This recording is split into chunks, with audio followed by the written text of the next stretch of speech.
about the impact that the Enlightenment had on American government. Now, if you'll remember, the Enlightenment, we call it the Age of Reason. It's when people started thinking logically and questioning traditional beliefs. Now, what that means is that they didn't just believe things because they were told, which had been the case throughout the Dark Ages for nearly over 1,000 years, where people were not allowed to question the king or the queen or the church.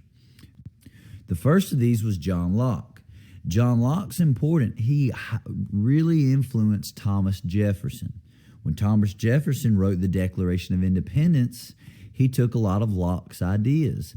Locke believed that all people had what were called natural rights, that you were born with them, that couldn't be taken away. And these included life, liberty, and property. Now, life, we know what that means, that no one should be able to take your life from you.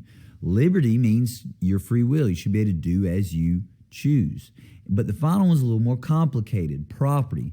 Property just meant that people could acquire things, to own things. And so Thomas Jefferson took these ideas and his social contract, which said that the government was supposed to protect these rights, and if they did not, that the people, it was their duty to get rid of the government. And that's exactly what Thomas Jefferson said when he wrote the Declaration of Independence.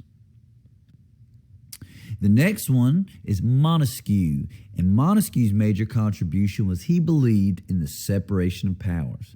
Under the separation of powers, he said that government should be divided so that if different people have power, one person can't become too corrupt.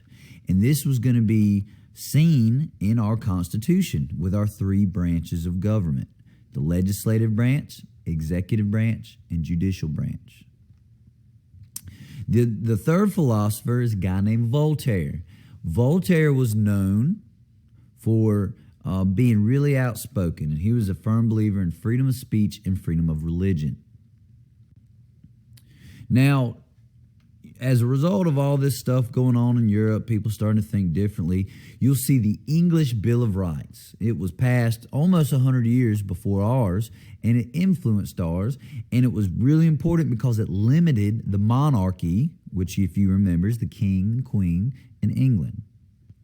And in the final little bit of the Enlightenment we're going to talk about actually happened before the Enlightenment started, and that was the Magna Carta. It was a document written in 1215. It was the first time in English language that the king acknowledged the rights of people. All right, now what I want you to do, I want you to read these next two slides, and I want you to tell me which Enlightenment philosopher and which Enlightenment principle we just discussed is seen in these influences. Now take your time, and we'll discuss these in class.